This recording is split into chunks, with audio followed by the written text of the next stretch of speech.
आइए आपको सीधे लिए चलते हैं पालम टेक्निकल एरिया, जहां पर संयुक्त अरब अमीरात के युवराज शेख मोहम्मद बिन अल नाहयान 3 दिन की भारत यात्रा पर पहुंचे हैं। उनका विशेष विमान इस समय दिल्ली पहुंच चुका है और हमारे साथ इस बारे में और ज़्यादा जानकारी के लिए जुड़ रहे हैं हमारे संवाददाता अमृतपाल सिंह। अमृतपाल, अगर देखें तो हम साफ तौर से बेहद गर्मजोशी से स्वागत करते हुए प्रधानमंत्री नरेंद्र मोदी की तस्वीरें देख रहे हैं।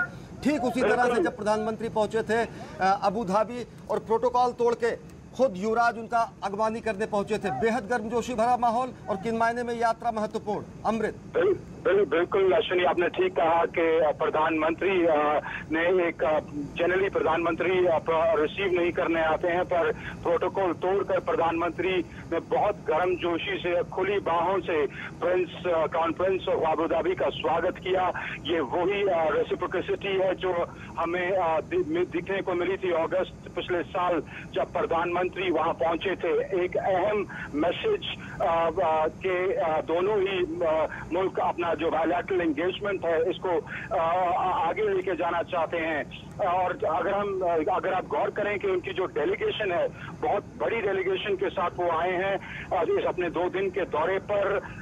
शेख मोहम्मद बिन जायद अल नाहयान जो क्राउन प्रिंस हैं और साथ ही डेप्यूटी सुप्रीम कमांडर हैं यूएई फोर्सेस के, उनके साथ उन शेख हमदन बिन मोहम्मद बिन राशिद अल मखतूम जो कि क्राउन प्रिंस हैं दुबई के, वो भी उनकी डेलीगेशन में हैं। उनके छोटे भाई लेफ्टिनेंट जनरल शेख सैफ बिन जायद अल नाहयान जो कि क्राउन प्रिंस की कोर्ट के चेयरमैन हैं, वो साथ हैं।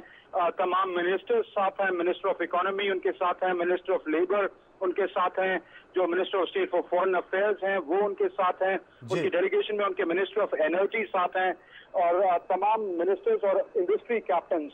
सो करीब 25-30 जो अहम लोग एडमिनिस्ट्रेशन के और वहाँ की रूलिंग जो फैमिली है वहाँ के और यूएई की और इंडस्ट्री कैप्टन्स और बिजनेस टॉप हॉन्चोज यहाँ उनके साथ इस डेलीगेशन में मौजूद हैं। तो क्लियर है कि इस जो विपक्षीय वार्ता जो कल होगी प्रधानमंत्री के साथ डेलीगेशन लेवल टॉक्स, उसमें तमाम मुद्दे trade, economy, commerce, energy, renewable energy, investments, जो हमारी एक बहुत साइजेबल एक्सपैट पॉपुलेशन वहाँ काम करती है, करीब 2.6 मिलियन हमारे लोग वहाँ काम करते हैं। अब आप देख सकते हैं कि प्रधानमंत्री फोटो कैमरास के लिए प्रिंस के साथ, टाउन प्रिंस के साथ हाथ मिला रहे हैं और वो जो गर्मजोशी है वो क्लियरली प्रिंस के और प्रधानमंत्री के इंटरेक्शन में दिख रही है, वो गर्मजोशी उनमें दिख रही है। वाइड एरा ऑफ रिलेशन, जो रिलेशन के जो तमाम पहलू हैं उन पर कल डिस्कशंस होगी। तमाम एग्रीमेंट्स एक्सपेक्ट किए जा रहे हैं, 12 से 16 तक एग्रीमेंट्स एक्सपेक्ट किए जा रहे हैं।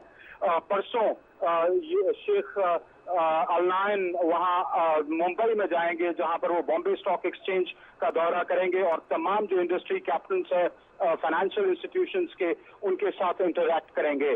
तो क्लियरली एक बहुत अहम विजिट अबू धाबी और यूएई और भारत के रिलेशंस के लिए और जो अग्रीमेंट्स और जो एक रिजॉल्व दिखा था अगस्त में लास्ट ईयर प्रधानमंत्री जब वहां गए थे, उसको आगे लेके जाना और ट्रेड को स्केल अप करना, हमारा डिफेंस कोऑपरेशन को ब्रॉड बेस करना, को प्रोडक्शन करना, इन्वेस्टमेंट को इंक्रीज करना, ये सब अहम पहलू रहेंगे। अश्विनी जी। अमृत, जैसा कि आप बता रहे हैं कि खुद प्रधानमंत्री ने दोनों देशों के संबंधों को नया आयाम दिया था पिछले साल जब वो अगस्त में गए थे। खुद प्रधानमंत्री जिस गर्मजोशी से स्वागत कर रहे हैं हवाई अड्डे पर प्रोटोकॉल तोड़कर, उनका एक नए अध्याय की शुरुआत भी बताता है।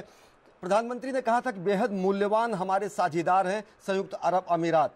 निवेश के माध्यम से अगर देखें तो सामरिक महत्व के स्ट्रेटेजिक पॉइंट ऑफ व्यू से देखें कितनी महत्वपूर्ण ये यात्रा होगी, और साथ ही साथ तब जबकि प्रधानमंत्री कहते हैं कम मेक इन इंडिया। बिल्कुल आपने ठीक कहा, मेक इन इंडिया प्रधानमंत्री का एक की प्रोग्राम है और उसकी तरफ बहुत बड़ी ये एक उपलब्धि होगी, क्योंकि हम अपना ट्रेड जो है टाइम्स इंक्रीज करना चाहते हैं।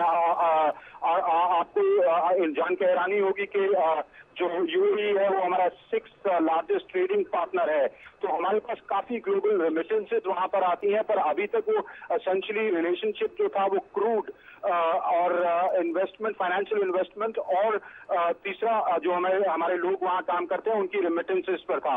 पर अब ये जो अहम समझौते होने जा रहे हैं उनमें से एक सुनने में आ रहा है कि डिफेंस को प्रोडक्शन का है, तो हम वो यहाँ पे इन्वेस्टमेंट करेंगे, दोनों मिलकर को प्रोडक्शन करेंगे भारत में डिफेंस इक्विपमेंट की, जो सिर्फ यूएई नहीं तीसरे और मुल्कों को भी बेची जा सकती है। तो ये एक अहम बात होगी। बाकी इंफ्रास्ट्रक्चर में वो इन्वेस्टमेंट करेंगे, रिन्यूएबल एनर्जी में इन्वेस्टमेंट करेंगे। तो इस तरह की जो तमाम इन्वेस्टमेंट्स है उससे मेक इन इंडिया को एग्जैक्टली बहुत बड़ा बूस्ट मिलेगा। दूसरी बात, जहां तक आपने कहा कि प्रोटोकॉल तोड़ने का, याद करें आप अगर, तो जब अगस्त में प्रधानमंत्री गए थे तो वो एक भारतीय प्रधानमंत्री का 34 साल बाद दौरा था यूएई का, और ये क्राउन प्रिंस का पहला ऑफिशियल स्टेट विजिट है। इससे पहले वो 2 बार आए हैं, पर वो डिफरेंट कैपेसिटीज में आए हैं। तो इसको लेकर ये एक बहुत संकेतिक है कि रिलेशनशिप को जो दोनों साइड्स इंपॉर्टेंस दे रही हैं वो क्लियरली दिख रही है। जी अमृत, बहुत बहुत शुक्रिया। ये थे हमारे संवाददाता अमृतपाल जो कि बता रहे थे कई मायने में ऐतिहासिक होगी, नए आयाम संबंधों के गढ़े जाएंगे, क्योंकि पहली बार युवराज राजकीय यात्रा पर आधिकारिक तौर से भारत आए हैं, और खुद प्रधानमंत्री पिछले साल 34 साल बाद ऐसे भारतीय प्रधानमंत्री थे जब वो यूएई पहुंचे थे। एक नया आयाम संबंधों का बनाएंगे दोनों देश। बहुत बहुत शुक्रिया अमृतपाल हमसे जुड़ने के लिए।